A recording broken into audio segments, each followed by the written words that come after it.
सिंह राशि के सभी भाई बहनों का सादर अभिवादन।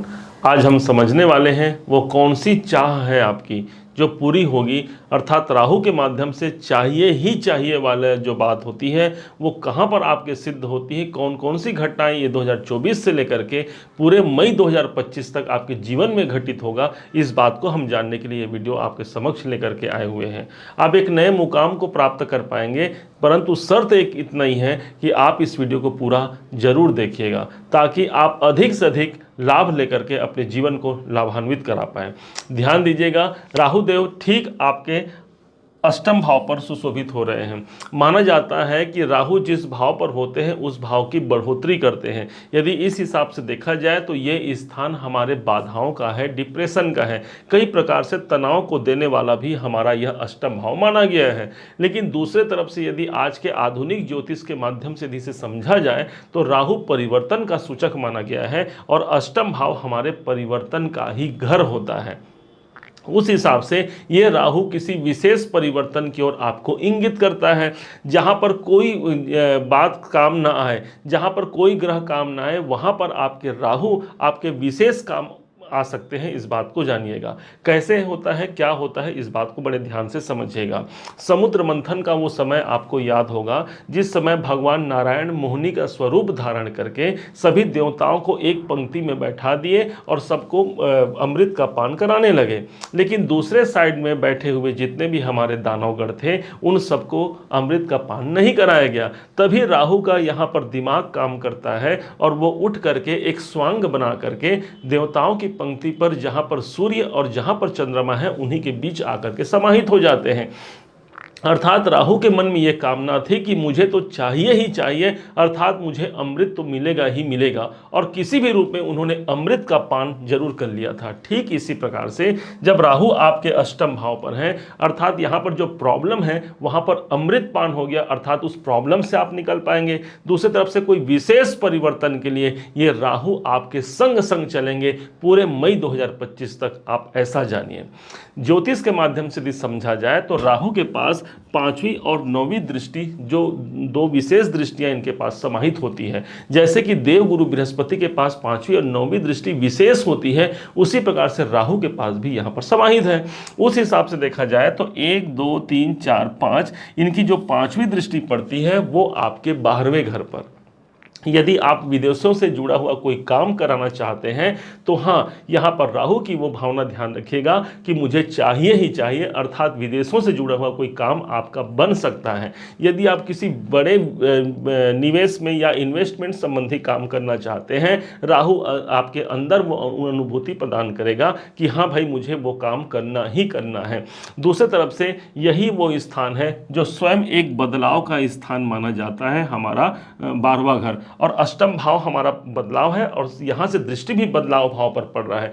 इसके कारण आप ये जानिए कि ये सन 2024 किसी बड़े बदलाव की ओर आपको इंगित करता है। वो बड़ा बदलाव आपके कैरियर से जुड़ा हुआ हो सकता है, या फिर आपके पारिवारिक जीवन से, या फिर सामाजिक जीवन में जो आप परिवर्तन चाहते हैं वो परिवर्तन देने के लिए राहु यहां पर बाध्य है। यदि आपने राहु को समझ लिया, राहु को जान लिया, तब कैसे काल पुरुष की कुंडली में जो पंचम स्थान होता है वो हमारी बुद्धिमत्ता का होता है, हमारी सोच का होता है, और राहु की दृष्टि ही पंचम पड़ रही है। इसका मतलब हमें अपने जीवन में बदलाव के लिए एक नए सोच की हमें आवश्यकता है, एक नए परिवर्तनकारी सोच की आवश्यकता है। और वो माइंड जब आप प्राप्त कर लेते हैं, वो सोच की अनुभूति जब आप ले सकते हैं, तो यकीन मानिए यही राहु आपके जीवन को बहुत लाभान्वित करा सकता है। जब तक किसी व्यक्ति के जीवन में जो करोड़पति, अरबपति, खरबपति तक जो आपने देखा होगा, जब तक उनके जीवन में राहु का प्रभाव नहीं हो पाता तब तक वो सब प्राप्त नहीं कर पाते। जब इतने अच्छे पोजीशन पर राहु आपके 12वें घर को देखेंगे, इसका मतलब बदलाव तो सुनिश्चित है। इसके बाद तो कुछ और समझिए, राहु के पास एक जो 7वीं दृष्टि है वो सीधे आपके धन भाव को देख रहे हैं राहु देव। अब राहु की सप्तम दृष्टि धन भाव पर है। आर्थिक मामलों को लेकर के यदि आप पीड़ित हैं, परेशान हैं, यदि आपकी जिज्ञासा है कि मैं अपने आर्थिक लक्ष्य को कैसे पूरा करा सकता हूं, कैसे मैं अपने आर्थिक परिणाम को हासिल कर सकता हूं, तो राहु का इस बात को ध्यान रखिएगा कि मुझे चाहिए ही चाहिए, अर्थात धन स्थान पर इनकी दृष्टि है। आप कुछ भी कर लीजिए, आपके धन से जुड़े हुए मामले इस समय पर विशेष प्रगति को प्राप्त हो सकते हैं। आपके अंदर वो जिज्ञासा होनी चाहिए, आपके अंदर वो काम करने की ललक होनी चाहिए, भाई कहां से मेरा काम बनेगा, कैसे मेरा काम बनेगा, और उस पर लग करके उस पर प्रयास के माध्यम से आप धन निकाल सकते हैं। ये है राहु की दृष्टि, सप्तम दृष्टि। अब यही है आपके पारिवारिक जीवन का। आपके परिवार में यदि किसी कारण से विरोध की भावना है, अनावश्यक कोई बाधाएं आ रही हैं, यहां पर भी राहु उस कार्य को सिद्ध करने के लिए आपके अंदर ये ललक, ये जागृति प्रदान करेंगे, क्योंकि इनकी जो सातवीं दृष्टि होती है वो मित्रवत दृष्टि मानी गई है। अब राहु स्वयं अष्टम भाव पर बैठे हैं, जहां पर माना जाता है गड़ा हुआ धन होता है अष्टम भाव, या फिर पाताल लोक का स्थान माना गया है। तो इस समय पर ऐसे भी धन आपको प्राप्त हो सकते हैं सन 2024 से लेकर के मई 25 तक, जहां पर आपके अनअर्न मनी प्राप्त हो सकते हैं। जहां पर आपने सोचा तो था मुझे यहां से धन प्राप्त होगा, वहां से तो हो सकते हैं, साथ ही साथ ऐसे कोई धन की प्राप्ति, चाहे गिफ्ट के रूप में, उपहार के रूप में, या किसी बीमा के रूप में, किसी अन्य के माध्यम से आपके खाते पर आ सकता है, मिल सकता है। ये सब कुछ राहु परिवर्तन करा सकते हैं। पूरे संसार में एकमात्र ग्रह ऐसे हैं हमारे 9 ग्रहों में राहु, जो बड़े परिवर्तन को सूचक करते हैं, अर्थात धन भाव को देख रहे हैं तो धन में किसी विशेष परिवर्तन की आप जिज्ञासा को ले सकते हैं। इसके अलावा इनके पास 9वीं दृष्टि होती है जो विशेष शुभ मानी गई है। उस हिसाब से ये राहु चतुर्थ भाव पर आपके दृष्टि दे रहे हैं। यदि आपके अंदर ये जिज्ञासा है कि मैं अपने प्रॉपर्टी को, भूमि, भवन, वाहन, मकान संबंधी कार्य को बहुत ऊंचे लेवल तक ले जाऊं, या फिर ये जिज्ञासा है कि मैं घर बना पाऊं और वो घर भी नॉर्मल ना हो, तो राहु यहाँ पर ऐसे ही ग्रह हैं जो बहुत बड़ा बना करके छोड़ते हैं, अर्थात प्रॉपर्टी से जुड़े हुए कोई विशेष काम आप चाहते हैं, इस समय पर राहु आपके संग खड़े हुए हैं, क्योंकि राहु के पास ये मानसिकता है चाहिए ही चाहिए, अर्थात प्रॉपर्टी से जुड़े हुए आपके कामनाएं सिद्ध हो सकते हैं।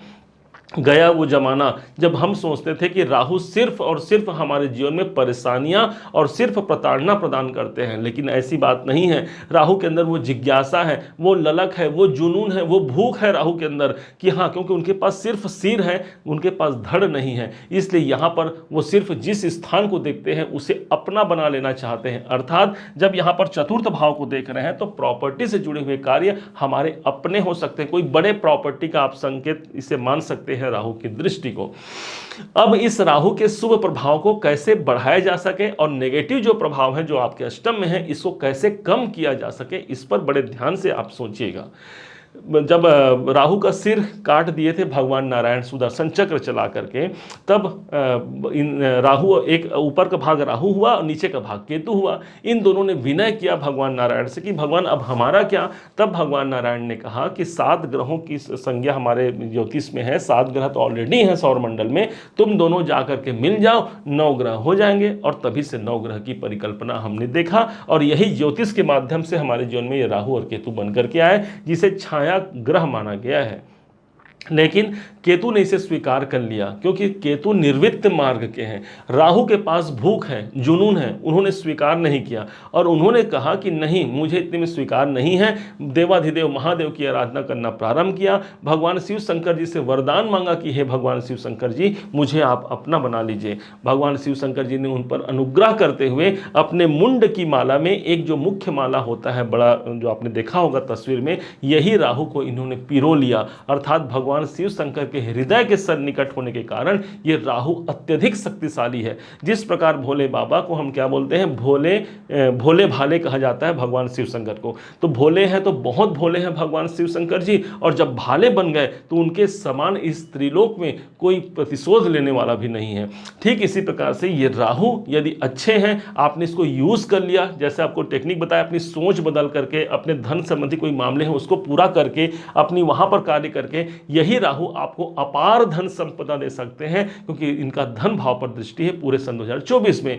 अब इसके अच्छे प्रभाव को जानने के लिए हमारे घर में जो भगवान शिव शंकर जी की प्रतिमा है अथवा शिवलिंग है, वहां पर एक धूनी जलाइए और धूप वहां पर अर्पण कीजिए।